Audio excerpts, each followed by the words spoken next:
Meet my wife কথা। তুমি না বলেছিলে তুমি কখনো বিয়ে করবে না? বলেছিলাম তো। তাহলে বিয়ে করেছো যে, আবার আমাকে বলছো এখনো তুমি আমাকে ভালোবাসো। জীবন কখনো কারোর জন্য থেমে থাকে না। তোমার বিয়ে হয়ে যাওয়ার প্রথম 1 বছর নিজেকে সামনে নিতে খুব কষ্ট হয়ে গিয়েছিল, কিন্তু পরে ভাবলাম লাইফে যত কিছু হোক না কেন, the show must go on. তাই নিজের জীবনটাকে আবার নতুন করে সাজিয়েছে। শোন, তোর সাথে আমার একটা গুরুত্বপূর্ণ কথা আছে। আমারও তোকে কিছু বলার আছে, ওইটাও অনেক গুরুত্বপূর্ণ। আচ্ছা, তুই আগে বল। আরে না, তুই আগে বল। জেদ করিস না তো, তুই আগে বল। আরে তোকে আমি সবসময় বলতাম না, আমার বিদেশে সেটেল হওয়া ছেলে খুব পছন্দ, একদম সেলফ ডিপেন্ডিং আর কি, যে আমার ছোট ছোট সব ইচ্ছেগুলো পূরণ করবে আর আমাকে নিয়ে পুরো পৃথিবী ঘুরবে। আই মিন ওয়ার্ল্ড ট্যুর আর কি। হ্যাঁ, বলছিলি তো তুই, মনে আছে। প্রিয়, তুই শুনলে খুশি হবি, আমি একদম আমার মনের মতো একজনকে পেয়েছি। আজকে আমাকে দেখতে আসছিল, আমি তো মা বাবাকে হ্যাঁ বলে দিয়েছি। ছেলেটা এত হ্যান্ডসাম, আমেরিকাতে থাকে, এত ভালো, আমি যে এত খুশি তোকে আমি কিভাবে বোঝাবো।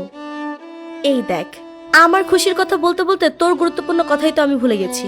আচ্ছা বল, তুই যেন কি বলতে চেয়েছিলি? না, আসলে তেমন কিছু না। আহা, বলবি তো, বল। আমি চিন্তা করেছি জীবনে আর কোনোদিন বিয়ে করব না। মানে কি, বিয়ে করবি না কেন? জানি না কেন। আচ্ছা, তোর বিয়েতে দাওয়াত দিস কিন্তু। কি যে বলিস তুই, তুই আমার বেস্ট ফ্রেন্ড না? তুই তো আমার বিয়েতে সব থেকে বেশি মজা করবি, আর তুই না থাকলে আমার বিয়ে জমবে নাকি? হ্যাঁ, ঠিক বলছিস। আমি না আসলে তো তোর বিয়ে জমবে না। শোন, সামনের শুক্রবার কিন্তু আমার প্রোগ্রাম, আমি তোকে আগে আগে সব জানিয়ে দিব।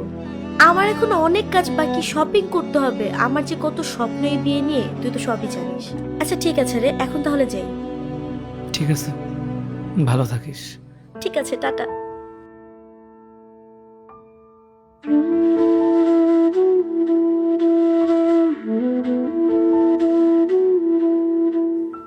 দোস্ত, তুই কিন্তু রাত্রিকে সব বলে দিলেই পারতি। তাতে সবকিছু নষ্ট হয়ে যেত। মানে? ওর মনের মতো একটা ছেলের সাথে ওর বাবা মার বিয়ে ঠিক করছে। ওর চেহারা আমি যে খুশিটা দেখছি সেটা ফিকে হয়ে যেত। আর ও তো আমাকে বেস্ট ফ্রেন্ড সেটা কিছুই ভাবে না। যদি আমার প্রতি সত্যি ওর কিছু থাকতো তাহলে আমি ঠিকই বুঝতে পারতাম।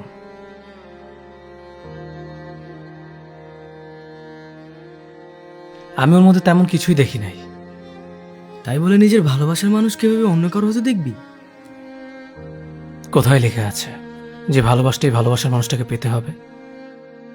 আমি চাই ওর সুখ, ওর শান্তি, এটাই তো অনেক কিছু। দূর থেকে সারা জীবন ভালোবেসে যাব, তার জন্য ওকে আমার হতে হবে এমন তো কোনো শর্ত নেই। তুই অনেক কষ্ট পাবি দোস্ত, আরেকবার ভেবে দেখ। ভাবাভাবি সব শেষ, সামনে শুক্রবার ওর বিয়ে। ওর জন্যই মন থেকে শুভকামনা। আর ভালোবাসা, সেটা তো সীমাহীন।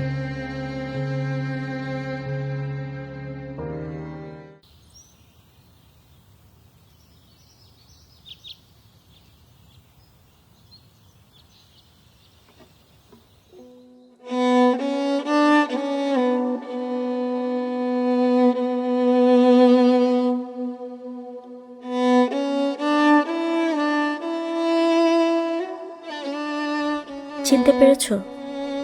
চিনব না কেন? যে মানুষটা আমার সারাদিন ভুল ধরত, আমাকে নিজের মতো করে শাসন করত, সেই মানুষটাকে ভুলি কি করে? সব মনে আছে তাহলে? কেমন আছো? চেহারার এই কি অবস্থা করেছো?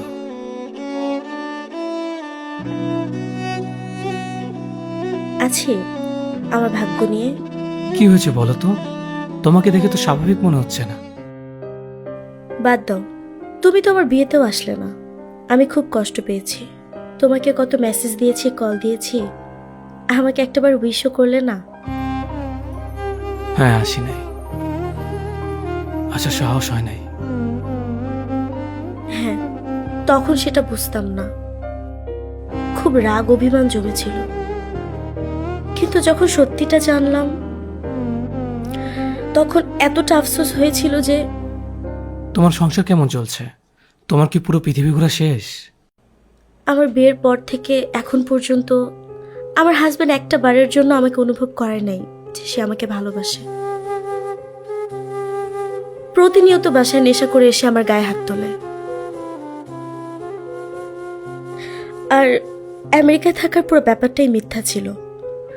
বলতে পারো সে আমাকে এক প্রকার ধোঁকা দিয়েছে। তার আমার জন্য কোনো সময় হয় না। প্রতিদিন নিজের চোখের সামনে নিজের হাজবেন্ডের জায়গায় মনে হচ্ছে একটা জানোয়ারকে দেখছি। আমার জীবনের এই 3টা বছর যে কিভাবে গেছে আমি নিজেও বিশ্বাস করতে পারছি না। আমারও তো বিশ্বাস হচ্ছে না। এতটা কষ্ট পেয়েছো তুমি? এমন তো আর কথা ছিল না। তোমার সাথে অনেকবার যোগাযোগের চেষ্টা করেছি আমি, কিন্তু তুমি নাম্বার থেকে শুরু করে সবকিছু বদলে ফেলেছো। তারপর যখন জানতে পারলাম এত বড় একটা সত্যি, তখন কি সেটা? এই যে তুমি আমাকে ভালোবেসেছিলে। ভালোবাসে এখনো। রাসেল আমাকে সব বলেছে, কিন্তু ততদিনে আমি অন্য কারো স্ত্রী। মানুষের ভাগ্যটাই আসলে এমন। কখন কি হবে, কখন আমরা কি করব, আমরা সেটা নিজেরাও বুঝতে পারি না। প্রিয়, একটা কথা জিজ্ঞেস করি। বলো। যদি আমরা নতুন করে সবকিছু শুরু করি, মুক্তি দেবে আমাকে জাহান্নাম থেকে? কি ব্যাপার প্রিয়, কার সাথে কথা বলছো? মনে আছে তোমাকে রাত্রির কথা বলেছিলাম? এ হচ্ছে রাত্রি। হ্যাঁ রাত্রি, উনি সেই রাত্রি। জি, আমি রাত্রি। মিট মাই ওয়াইফ কথা। ও আচ্ছা, কেমন আছেন? জি ভালো আছি। প্রিয়র মুখে আপনার কথা অনেক শুনেছি। ওকে কত বলেছি দেখা করিয়ে দেওয়ার কথা, কিন্তু কখনো দেখা করায়নি। আপনি কিন্তু অবশ্যই আমাদের বাসায় আসবেন, কথা হবে। প্রিয় তোমরা কথা বলো, আমি ওয়েট করছি। তুমি না বলেছিলে তুমি কখনো বিয়ে করবে না? বলেছিলাম তো।